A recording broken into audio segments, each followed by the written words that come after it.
지난 2013년 12월 이 경남 창원에서 60대 남성이 사라졌다는 신고가 접수가 됩니다. 이 돈 받으러 나간 사람이 귀가를 아직 안 했다는 가족의 말에 이 경찰이 수사에 나섰고 이 50대 여성이 이 실종 관련 의심되는 인물로 지목이 됩니다. 이 가스 설비를 맡기며 인연을 맺은 이 남성에게 법조계, 정계 인맥을 과시하며 부동산 투자를 권한 여성이었는데요. 몇 배의 이익금을 약속해 6억 원 정도를 이 남성이 이 투자금으로 건넸지만 이 1년이 지나도 돈을 돌려받지 못했습니다. 여성을 찾아가서 이 농약을 먹고 함께 죽자며 독촉하는 등 이 채무에 의한 원한 관계도 확인된 상태. 하지만 이 여성에겐 결정적 알리바이가 있었습니다. 실종 당시에 본인은 지인 농장에 가서 이 사과를 구입했고 인근에 사는 동창에게 김장, 배추까지 받아왔다는 겁니다. 그렇다면 이 60대 남성은 도대체 어디로 사라진 걸까요? 네, 심증은 가지만 물증이 없는 상태입니다. 어디서 풀어야 할지 난감한데요. 위원님, 이럴 땐 정말 형사의 촉 이런 게 정말 옵니까? 어떤 사안을 두고 형사가 수사관이 질문을 할 때 그 사람의 말만 듣는 거는 아닙니다. 네. 그 사람의 눈도 쳐다보고 그 사람의 그 말을 함에 있어서 뭐 말을 더듬는다든지 망설인다든지 또 미세한 떨림 같은 것도 있어요. 그래서 그런 부분을 좀 살펴보는 게 맞고요. 네. 이 사건 같은 경우도 제가 보니까요. 실종자의 차는 지금 이 가해자로 추정되는 여성 집 앞에 있었고요. 네. 그런데 또 이 사람의 그 휴대폰이 꺼진 곳 그 마지막 위치는 또 거기에서 한참 떨어져 있는 의령군에 있는 저수지 인근이란 말이죠. 네.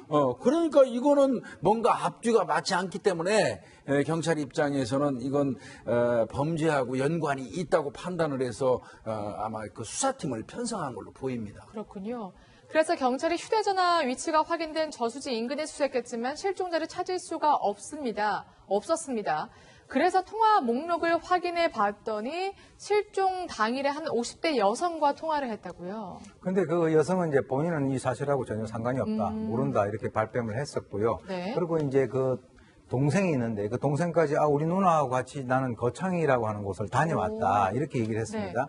이제 경찰은 당연히 확인을 했겠죠. 그래서 이제 그 거창에 실제로 가보니까 전 남편의 그 동생 집에 안부인사 명목으로 갑자기 이제 방문했고 네. 또 친구 집에 가가지고 이제 김장용 배추를 가져왔다. 그래서 그 지인들이 다 이 사람이 왔다 갔다 이렇게 얘기를 했어요. 그렇군요. 그리고 이제 그러면 그것도 이제 약간 좀 이렇게 조작 알리바이가 아닌가라고 해가지고 CCTV를 다 이렇게 확인을 했는데 CCTV에서도 그 사람들의 모습들이 다 나왔단 말이죠. 그래요? 그래서 경찰의 입장에서는 굉장히 의심은 가는 그런 부분인데 결정적인 증거가 없어서 이 사실, 즉 이 알리바이를 인정할 수밖에 없는 그런 상황이 되고 있습니다. 그렇군요. 그러니까 의심은 가는데 알리바이가 확실한 겁니다. 그런데 이 50대 여성의 거짓말이 하나둘씩 드러나게 된다면서요? 네, 이 문제는 돈거래가 있었습니다. 돈거래가 확인돼서 당연히 수사관은 수사를 하면서 이 돈이 뭐냐? 결국 이게 범죄와 연관이 있는 것 아니냐라는 그런 질문을 계속했었는데요.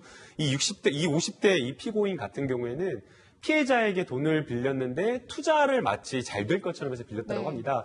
어떤 땅을 사면 내가 5억을 벌 수 있는데 그 땅을 사는데 좀 돈을 빌려달라. 또 계약을 체결해야 하는데 계약이 좀 잘 안 되니까 접대비명으로 좀 달라. 근데 이 땅이 그린벨트가 해제가 되면 네. 정말 큰 돈을 번다라는 식으로 해서 상당수의 돈을 투자금을 받아냈다고 합니다. 네. 6억 원을 받았다고 하는데 그러면 그 땅은 그래도 실체가 있었던 건가요? 실체가 전혀 없었던 땅이었던 그래요? 것이죠. 네. 정말 여성이 그러면 거짓말을 한 건데 이뿐만이 아니라 경찰이 확인을 해보니까 물론 전과를 가지고도 열심히 사시는 분들이 있지만 사기 전과 3범이었다고요. 네, 그렇습니다. 이 경찰이 확인을 해보니 사기 측면에서는 상당히 악질이었습니다. 2007년, 2008년쯤인데요. 이 그래픽을 보시면서 조금 이 수법을 확인을 해 보실 수 있겠습니다. 네. 아는 땅을 되팔면 이 상당한 차익이 생기는데 이 돈을 투자하면 이 차익금의 30%를 주겠다. 이러면서 4천여만 원을 뜯어냈고요. 이번 저희가 소개해드린 사건과 상당히 비슷한 수법이죠. 네. 그리고 땅을 사면 5억 원 정도 벌 수 있는데 이 돈이 조금 모자라니까 이 한 달만 빌려주면 또 차입금을 돌려주겠다. 또 비슷한 수법이고요. 이러면서 이 세 건이 사기 전가가 확인이 됐고요. 총 1억 원이 넘는 이 사기 행각을 벌였습니다. 그렇군요. 실종된 남성도 6억 원을 투자한 것으로 알려졌죠. 이 사기를 알게 되고 예. 이 여성을 찾아간다면서요. 이제 결국은 이 피해를 당한 남성도 이 여성의 샀다는 땅이 공허하다는 거, 이거 없다는 걸 아는 것 같습니다. 그러니까 이제 돈을 돌려받기 위해서 노력을 많이 했는데 여전히 돈을 안 주니까 아주 극단적인 생각까지 한 것 같아요. 이 여성을 쫓아가 가지고 아마 미리 이 농약을 들고 간 것 같습니다. 네. 너 나한테 돈 주지 않으려면 너도 죽고 나도 죽자. 뭐 이런 식으로 오히려 내 돈 받으려고 가가지고 이제 어떤 면에서 뭐 위협하는 행동까지 했다고 그러는데 그때는 어떻게든 이 여성이 잘 설득을 해서 이 피해자를 돌려보냈던 것 같습니다. 그렇군요. 그런데 이 50대 여성은 알리바이가 있었습니다. 그렇기 때문에 알리바이가 깨져야 그나마 경찰 조사를 할 수 있을 것 같은데 어떻게 됐나요? 통상 이제 사건이 발생하면 특히 이런 그 지역 사회 같은 경우는 경찰은 그 사건 해결을 위해서 이제 추가적인 그 첩보를 범죄 첩보를 수집을 하게 됩니다. 그런데 이제 거기에서 그 한 가지 단서를 발견하게 되는데 동생이 있었어요. 아까 그 같이 뭐 거창에 갔었다는 그 동생의 지인이 뭔가 이게 행동이 좀 수상하다라고 하는 그런 어떤 그 첩보를 제공하고 경찰은 이제 그 첩보를 중심으로 해서 뭔가 수사를 하려고 하는 그 시점에 바로 이 50대 여성이 도주를 하게 됩니다. 네. 그래서 이제 경찰이 판단할 때는 심적인 압박을 뭔가 느껴서 도주를 한 것이 아니냐라고 해가지고 남아있는 그 이 동생을 집중적으로 이제 추궁을 했는데 네. 결국 이 동생이 경찰의 추궁을 이기지 못하고 범행에 대한 이제 자백을 했고요. 네. 그래서 이제 이 누나의 그 행적을 찾는 것에 집중을 하다가 이 누나가 어디 멀리 간 것도 아니고 네. 아주 가까운 그 거창 읍내에 있는 원룸에 있었어요. 그래서 결국은 이제 경찰에 의해서 긴급 체포가 되고 맙니다. 그렇군요. 설사 범행을 했더라도 50대 여성의 단독 범행인 줄 알았는데 알고 보니까 알리바이를 같이 만들어줬던 동생까지 가담한 겁니다. 살해를 한 거네요. 그럼 남매가 짜고요. 네, 그렇습니다. 이 남동생 살인사건 당일을 이제 좀 되돌아가 보면요.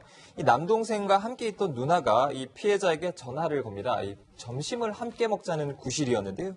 이제 와서 고스톱을 함께 치자고 제안을 합니다. 그렇게 한참 치다가 이제 남동생과 피해자에게 나 일이 조금 있으니까 둘만 좀 치고 있어라 라고 또 얘기를 합니다. 그래서 고스톱이 한 번 치면 사실 시간 가는 줄 모르잖아요. 네. 피해자가 푹 빠져있는 이런 상황을 노려서 이 주방에서 미리 준비해둔 둔기를 가져옵니다.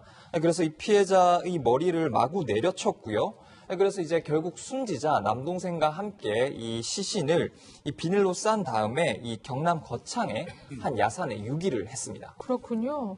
고스톱을 치자면서 방심한 틈을 타서 둔기로 무차별 폭행까지 한 건데 범행 도구까지 미리 준비를 했고요. 심지어 알리바이까지 만들지 않았습니까? 네, 이게 이제 범행 도구 뭐 준비한 거는 뭐 지극히 당연하고요. 이 사람들이 알리바이를 어떻게 짰냐면요. 일단은 살해하고 난 다음에 시체를 싸가지고 거창 쪽으로 이제 야산으로 갔지 않습니까? 네. 거기에서는 일단은 자루에 담은 그 사체를 위에서 아래로 굴린 것 같습니다. 그러니까 이제 유기죠. 네. 유기를 하고 난 다음에는 그 인근에 있는 전 시동생 집에 가서 사과를 사요. 네. 그러니까 이제 누가 경찰이 추적하면 알리바이가 성립되라고 한 거죠. 그런데 그 다음 날도 가만히 생각하니까 그냥 방치해서는 안 될 것 같으니까 묻기로 생각을 했어요.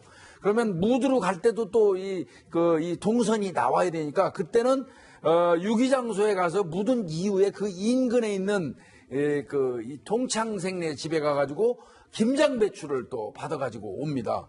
그렇게 하니까 이제 뭐 알리바이는 어느 정도 성립이 됐던 거고요.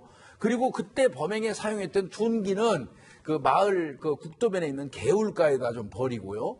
또 그 피가 묻었던 그 카펫으로 쌌었다고 그래요. 최초에 그 카펫 같은 거는 야산 저 숲을 속에다 숨기고 또 휴대폰은 아까 말씀드린 저수지 인근에다 갖다가 흐트러뜨리니까 이거 완벽하게 알리바이를 만들려고 애를 썼던 겁니다. 그렇군요. 그 50대 여성 결국 경찰 수사를 받게 되는데 끝까지 피해자 탓을 했다고 하더라고요. 왜 그러냐면 이제 보통 일반적으로 범죄자들은 범행이 드러나게 되면 자기가 그런 행동을 할 수밖에 없었다라고 하는 논리적 정당성을 얘기를 하면서 피해자들을 비난하는 그런 형태로 많이 나옵니다. 특히 네. 여성 범죄자들 같은 경우는 이미 이제 피해자 같은 경우는 이제 사망한 상태이기 때문에 입이 없죠. 그러니까 성적으로 문제가 있다라고 하는 것을 상당히 부각을 시키는데 왜 그러냐면 이 50대 여성이 숨진 60대 남성이 자기하고 내연관계하면서 동거할 것을 강요를 해서 살해했다 이렇게 얘기하는데 이게 어디서 많이 본 것 같은 그런 느낌 아닙니까? 제주에 있는 고유정 같은 경우에 자기가 자기 남편이 자기를 성폭행하려고 하다 보니까 그것을 방어하는 차원에서 살해했다라고 하는 거랑 굉장히 유사한데 이 재판부에서는 이건 도저히 이해할 수 없는 변명이다. 즉 일고의 가치도 없다라고 그렇게 판단을 내렸습니다. 그렇군요. 제가 50대 여성과 동생이 함께 살인을 했다 이렇게 말씀드렸는데 정확히 말하면 함께 범행을 한 겁니다. 결국 50대 여성과 동생 모두 법정에 서게 되는데 살인에 얼마 정도 가담을 했느냐, 누가 주도적이냐에 따라서 형량도 각각 차이가 나게 되죠. 네, 수사기관과 법원의 좀 판단이 달랐습니다. 네. 이 수사기관에서는 이 50대 여성, 그러니까 누나가 이 범행을 주도했다라고 이렇게 봤고요. 남동생 같은 경우에는 살인을 방조한 혐의가 적용된다라고 하면서 두 사람을 공범으로 이렇게 판단해서 기소를 했었는데요. 법원에서는 당시에 여러 가지 어떤 상황이라든가 아니면 두 사람의 어떤 진술이나 이러한 것들을 보게 되면 살인에 대한 어떤 모의는 없었던 것으로 보인다. 그리고 이 살인을 갑작스럽게 누나였던 이 네. 50대 여성이 우발적으로 갑작스럽게 한 것이었기 때문에 거기에 대해서 남동생의 이 방조 책임을 묻기 어렵다라고 이야기를 하면서 1심에서 이 살인을 주도했던 누나에게는 30년형을 선고를 했고요. 동생 같은 경우에는 살인 방조 혐의는 무죄가 나오고 살인 이후에 사체를 유기한 혐의를 도왔다라고 하면서 해당 부분에 대해서 징역 3년이 선고가 되었습니다. 그렇군요. 이 50대 여성 같은 경우에는 2심에서 35년으로 형량이 또 네, 형량이 낮춰지기도 하고요. 늘어난 이유가 있었는데요. 네. 피해 금액이 4억 7,500만 원 정도였다가 거의 6억 원 가까이 늘어났고요. 또 법정에서 자체 계속 본인의 범죄를 부인하다 보니까 죄질이 나쁘다고 평가를 했습니다. 네, 알겠습니다. 저희는 시청자 질문과 함께요. 60초 후에 돌아오겠습니다.